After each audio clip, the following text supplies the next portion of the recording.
institutions from classroom learning to global impact. Engineering education aligned with the global goals. அடுத்து மிக முக்கியமான விஷயம் அந்த வகுப்பறை இருக்கு பாருங்க. நிறைய சொன்னீங்க. அவர் சில பேர் வன்முறையில் இருக்கிறாங்க, சில பேர் தவறான பாதைக்கு போறாங்க. ஒரு பிரச்சனை அப்போ ஒரு வீடியோ வந்தது. எங்க முதல்வர் என்னை கூப்பிட்டு பேசும்போது நான் உடனே ஐயா இந்த தலைமை ஆசிரியர் இந்த நடவடிக்கை எடுத்து இந்த ஆசிரியர் இப்படி மாத்திட்டேன். நான் எடுத்த நடவடிக்கை எல்லாம் கடன்னு சொல்லிக்கிட்டே போனேன். அவர் இடையில நிறுத்தி ஒன்னு சொன்னாரு. அன்னிலிருந்து நான் சிந்திக்கிற விதமே மாறிடுச்சு. அவர் சொன்னாரு, எஸ் இந்த ஸ்டூடெண்ட்ஸ் தப்பு பண்ணியிருக்கிறாங்க, ஆனா இவங்க அக்யூஸ்ட் கிடையாது, அவங்க விக்டிம்ஸ் அப்படின்னாரு. ஒரு குழந்தை வன்முறை செய்யறானோ, தப்பான பாதைக்கு போறானோ, அவரை நம்ம அக்யூஸ்டா பார்க்காம, அவரை குற்றவாளியாக பார்க்காமல், ஏதோ ஒரு சூழல், குடும்ப சூழல், புற சூழல், சமூக சூழல்ல அவரை விக்டிமாக பார்க்க வேண்டும் என்ற ஒரு கண்ணோட்டத்தை பார்க்கணும். அதுல இருந்து எப்படி தடுக்கிறது? முதல் விஷயம் பிடி பீரியட் தான். இனி தமிழ்நாட்டில் அரசு பள்ளிகளில் எந்த பள்ளியிலும் ஒரு பிடி பீரியட் கூட கட் செய்யக்கூடாது என்பதை தீர்மானமாக இந்த அரசாங்கம் முடிவெடுத்திருக்கிறது. பிடி பீரியடை கட் பண்ணிட்டு வேற ஏதோ காரணம் வச்சு சயின்ஸ் வகுப்போ மேக்ஸ் வகுப்போ எடுக்கிறோம். என்னைக்காவது மேக்ஸ் வகுப்பை கட் பண்ணி அவனை போய் பிடி பீரியட் போய் விளையாடுறான்னு சொல்லியிருக்கோமா? இல்ல. இந்த சூழலை மாற்றுவதற்காக, உடலினை உறுதி செய்வதற்காக, தினந்தோறும் அவனுடைய சிந்தனையை செதுக்குவதற்காக பல்வேறு அறிவிப்புகளை நாங்கள் உருவாக்கி இருக்கிறோம். உணவு, இந்த உணவு தமிழ்நாட்டு கல்வியோடு இரண்டரை கலந்தது. இலவச உணவு நீதி கட்சி தந்தது, அதை மதிய உணவாக்கி தமிழ்நாடு முழுக்க உணவு போட்டது எங்க கொள்கை தலைவர் கர்மவீரர் காமராசர் ஐயா. தமிழ்நாட்டின் கல்வி கண் திறந்தது. புரட்சி தலைவர் சத்துணவு தந்தார், முத்தமிழர் டாக்டர் கலைஞர் முட்டை தந்தார், புரட்சி தலைவர் அம்மா அதுல பல்வேறு முன்னெடுப்புகள் சுண்டல் தொடர்ச்சியா அடுத்தடுத்து கொண்டுகிட்டே வந்தாங்க. அப்ப இந்த ரொம்ப நாளா இருக்கக்கூடிய இந்த சத்துணவுல எல்லா சத்தும் இருக்கு, இதுல புரதச்சத்து சார்ந்து ஏதோ ஒண்ணு நடக்கணுமே என்ற ஒரு மாபெரும் கோரிக்கையை என்னுடைய முதல்வருடைய மேசையில வைத்திருக்கிறேன். வேல்பாரியில ஒரு வசனம் வரும், அந்த நாவல் எனக்கு ரொம்ப பிடிச்ச வசனம் சொல்றேன். அவர் சொல்லும்போது சொல்வார், அந்த வேள்பாரியில ஒரு வசனம் வரும். வாழ்க்கையில கடலே பார்க்காத ஒரு மலை வீரன் இருப்பான். அவன்கிட்ட பேசிக்கிட்டே போகும்போது கமலர் சொல்வாரு, மனுஷனா பிறந்த ஒருத்தனும் ஒரு வாட்டியாவது கடலை பார்த்துடணும், அது அத்தனை ஆழமானது, அத்தனை விரிவானது, அத்தனை பெரிதானதுன்னு.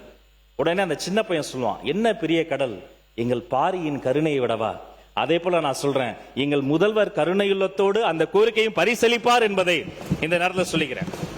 மாணவர்களை பத்தி இவ்வளவு நாம யோசித்தோம்ல, மிக முக்கியமான ஆளையா தெரியுமா? ஆசிரியர்கள். என் அரை முழுக்க மலை போல அவர்களினுடைய அந்த மனுக்கள் குவிந்திருக்கிறது. பல நாட்கள் நான் உறக்கம் வராமல் சிரமப்பட்டு இருக்கிறேன். பல்லாண்டு கால பிரச்சனைகள் அவங்க போராடிக்கிட்டு இருக்கிறாங்க. அப்பா அம்மா கொண்டு பிள்ளைய பள்ளிக்கூடத்துல விடும்போது எப்படியாவது என் பிள்ளை ஜெயிச்சிடணும் அப்படிதான் சொல்லுவாங்க. எப்படியாவது என் பிள்ளைய பாஸ் ஆக்கிறீங்க டீச்சர் தான் சொல்லுவாங்க. எப்படியாவது என் பிள்ளை ஜெயிக்கணும்னு நினைச்ச அப்பா அம்மா, என்கிட்ட படிக்கிற எல்லா பிள்ளைகளும் ஜெயிக்கணும்னு நினைச்சா அவங்க தாங்க ஆசிரியர்கள், ஊருக்காக வாழ்ந்து கொண்டு இருக்கக்கூடிய உத்தமர்கள். அவங்கள நிறைய பிரச்சனைகள் இருக்கு. டெட் தேர்வு, டிஆர்வி, தற்காலிக ஆசிரியர்கள். இந்த ஒரு நோட்டு புத்தகம் முழுக்க கிட்டத்தட்ட 110 சங்கங்களை நேரடியாக பார்த்து அவர்களினுடைய ஆலோசனை நடத்தி இந்த கோரிக்கைகளை எழுதி வைத்திருக்கிறேன். அது சார்ந்து மிக மிக முக்கியத்துவம் வாய்ந்த ஒரு தீர்மானத்தை நாளைக்கு நாங்க கொண்டு வர போறோம். ஆனா இப்ப என்னுடைய ஆசிரியர்கள் நான் சொல்லக்கூடியது ஒண்ணுதான், எஸ் இது பல்லாண்டு காலமாக தீர்க்க முடியாத பிரச்சனை. அல்ல பல பிரச்சனைகள் இருக்கு. நிதி பிரச்சனை இருக்கு, நிர்வாக பிரச்சனை இருக்கு, சிலதெல்லாம் சப்ஜுடிஸ் கோர்ட்டுக்கு போயிடுச்சு, சட்ட பிரச்சனை எல்லாம் இருக்கு. ஆனால் பேசி தீர்க்க முடியாத பிரச்சனை என்று உலகத்தில் எதுவுமே கிடையாது. 2 நாட்டு போரை பேசி நிறுத்த முடியும் என்று சொன்னால் எங்களுடைய ஆசிரியர் பிரச்சனையும் பேசி தீர்க்க முடியும். அதற்காக ஒரு உயர்மட்ட குழு, ஹை லெவல் கமிட்டி தமிழ்நாட்டில் உருவாக்கப்பட்டு பள்ளிக்கல்வி ஆசிரியர்களுடைய பிரச்சனை தீர்க்கப்படும் என்று நான் வாக்கு தருகிறேன். அடுத்து இந்த பள்ளிக்கல்வித்துறையில் இருக்கக்கூடிய ஒவ்வொரு சவால் குறித்தும் பல உறுப்பினர்கள் சுட்டி காமிச்சாங்க. எல்லாத்துக்கும் விரிவா சொல்வதற்கு நேரம் அனுமதிக்கல. பட் ரிட்டர்ன்ல ஒவ்வொரு கேள்விக்கும் சரியான பதிலை நான் கொடுத்துருவேன். டு மென்ஷன் a few, மாண்புமிகு உறுப்பினர் செல்லசாமி ஐயா இந்த உடற்கல்வி ஆசிரியர் பணியிடங்கள் நிரப்புதல் குறித்து சொன்னாரு. தற்போது காலியாக உள்ள 1443 பணியிடங்கள் மற்றும் புதிதாக தோற்றுவிக்கப்பட்ட 1328 பணியிடங்கள், இவங்கெல்லாம் பிடி வாத்தியாருக்கான அந்த போஸ்டிங், ஆக மொத்தம் 2771 காலி பணியிடங்கள் ஆசிரியர் தேர்வு வாரியம் மூலம் உடனடியாக அந்த பிடி வாத்தியார் போஸ்டிங் நிரப்பப்படும் என்பதை மகிழ்வோடு அண்ணனுக்கு தெரியப்படுத்துறேன்.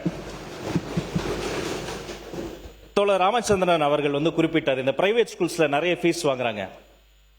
இதை போன்ற புகார்களுக்கு உடனடியாக நடவடிக்கை எடுக்க சொல்லி அதிகாரிகளை நாங்கள் வலியுறுத்தி இருக்கிறோம். மேலும் 24x7 கட்டணமில்லா சேவையாக 14417 14417 என்ற ஒரு எண்ணையும் தொலைபேசி எண்ணையும் தரும். இதன் மூலமாக பள்ளிகளில் அதிக கல்வி கட்டண வசூல் சார்ந்து பெறப்படும் புகார்கள் சம்பந்தப்பட்ட மாவட்ட கல்வி அலுவலருக்கு அனுப்பப்பட்டு விசாரணை செய்யப்பட்டு உரிய நடவடிக்கை மேற்கொள்ளப்படும் என்பதை நாங்கள் தெரிவித்துக் கொள்கிறோம்.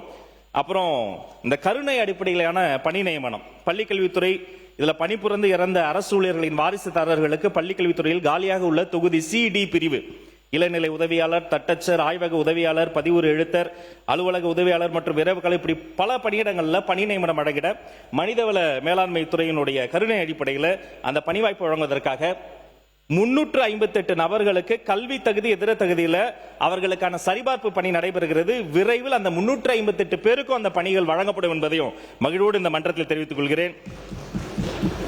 அண்ணன் KP அன்பழகன் ஒரு முரண்பாடை சுட்டி காமிச்சார். அது ஒண்ணும் இல்ல, அதை தெளிவுபடுத்துறேன். அத்தியாயம் 2ல 37,832 பள்ளிகள் போட்டிருக்கும். கரெக்ட் தான்.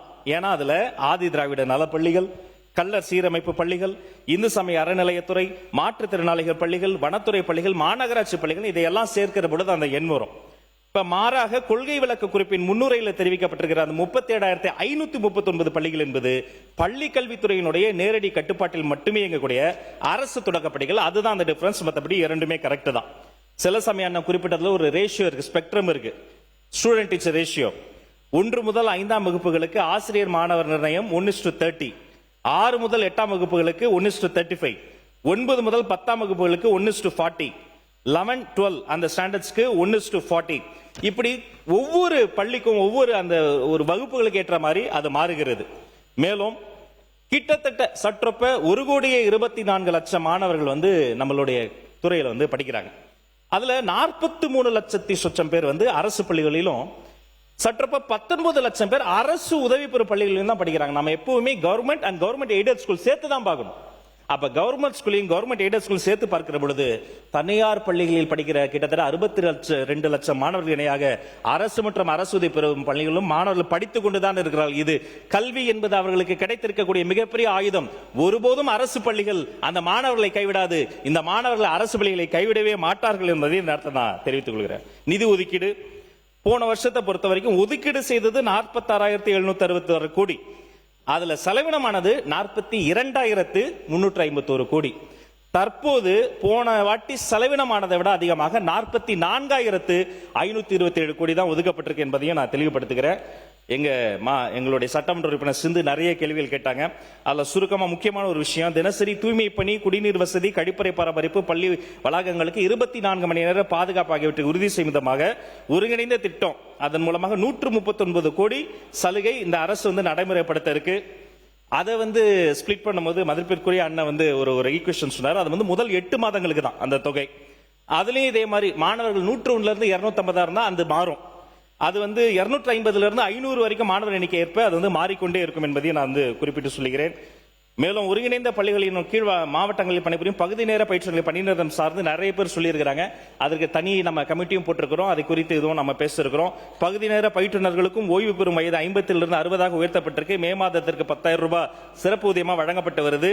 அவர்களின் விருப்பத்திற்கேற்றவாறு இணையதளம் வாயிலாக ஒளிவு மறைவற்ற பணியிட மாறுதல் அதுவும் நடந்துகிட்டு இருக்கு. இப்ப இன்னொரு விஷயம் பொதுவா என்ன சொல்லுவாங்க, பள்ளிகள்ல அரசு பள்ளிகள்ல மாணவர்கள் சேர்றது குறையுதும்பாங்க. இந்த இடத்துல நம்ம விஞ்ஞானபூர்வமா ஒரு விஷயம் பார்க்கணும்.